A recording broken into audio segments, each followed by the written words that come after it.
to what you already have heard about when it comes to sabr, when it comes to patience, and when it comes to this beautiful ayah or two ayahs in the Quran. Inna ma'al usri yusra, inna ma'al usri yusra. Verily with difficulty comes ease, verily with difficulty comes ease. Now, I'm just going to take a show of hands. I mean, how many of you feel like the khutbahs and the lectures in the last 2 years have revolved around this concept? Have you all heard a lot of khutbahs about difficulty? Yeah? Okay. One of the things that I see with this discourse is that a lot of this comes down to whether or not you're going to apply some of these basic concepts from the Prophet ﷺ in regards to how to show sabr. You know, if you think about it, at the end of the day, when you're talking to someone that's going through a hardship, it's a lot easier for you to find the words to give to them than it is for you to actually express them in a heartfelt way when you're in the midst of a difficulty. And that's why, subhanAllah, the blessing of simply saying Alhamdulillah, the blessing of simply praising Allah subhanahu wa ta'ala, saying Alhamdulillah when you are in difficulty is in and of itself enough to build you a home in paradise. It's not this long prayer that you have to say. It's not something that's elaborate or comprehensive. It is one phrase in the midst of difficulty that at the first strike, عند الصدمة الأولى, to say Alhamdulillah is enough to have a home built in paradise called the house of praise. Alhamdulillah. You don't have to do much more, right? It's not complicated. You don't have to sit there and think about what you remember. And you know, it was really interesting when I think about how simple that is and how beautiful it is. I had a friend of mine who was in a really bad car accident. And this is what I think about when I think of this hadith and the simplicity of it. And in the midst of this car accident, when they got to him, they started asking him, they said, what's your phone number? And he couldn't remember his phone number, right? Or a phone number of a family member or a friend, right?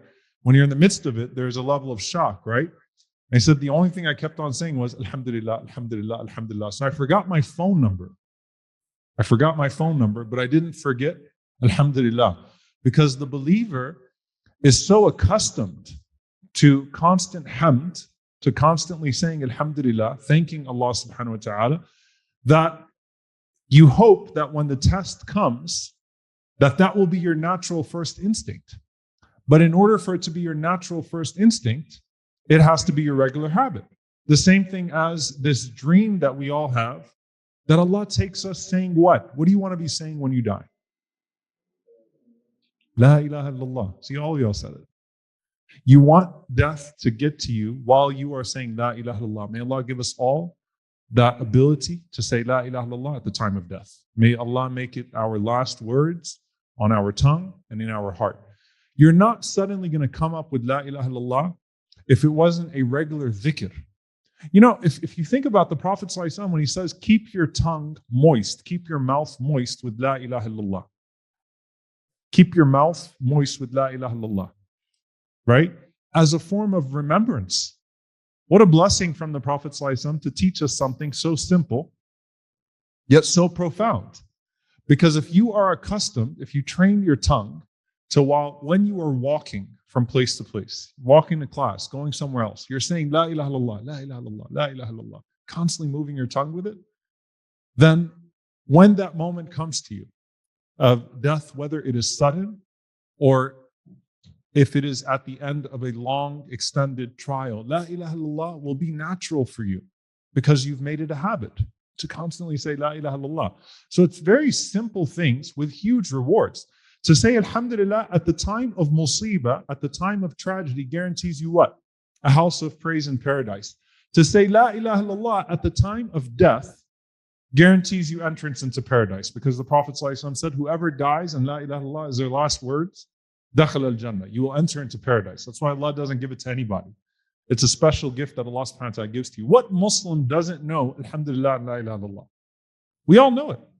You could talk to a Muslim that is thoroughly educated and deep in the faith, or you could talk to a very simple Muslim that lives somewhere in the third world in a desert cut off from people. What Muslim doesn't know to say Alhamdulillah for good things and Alhamdulillah in times of patience and La ilaha illallah at all times? Every Muslim knows that.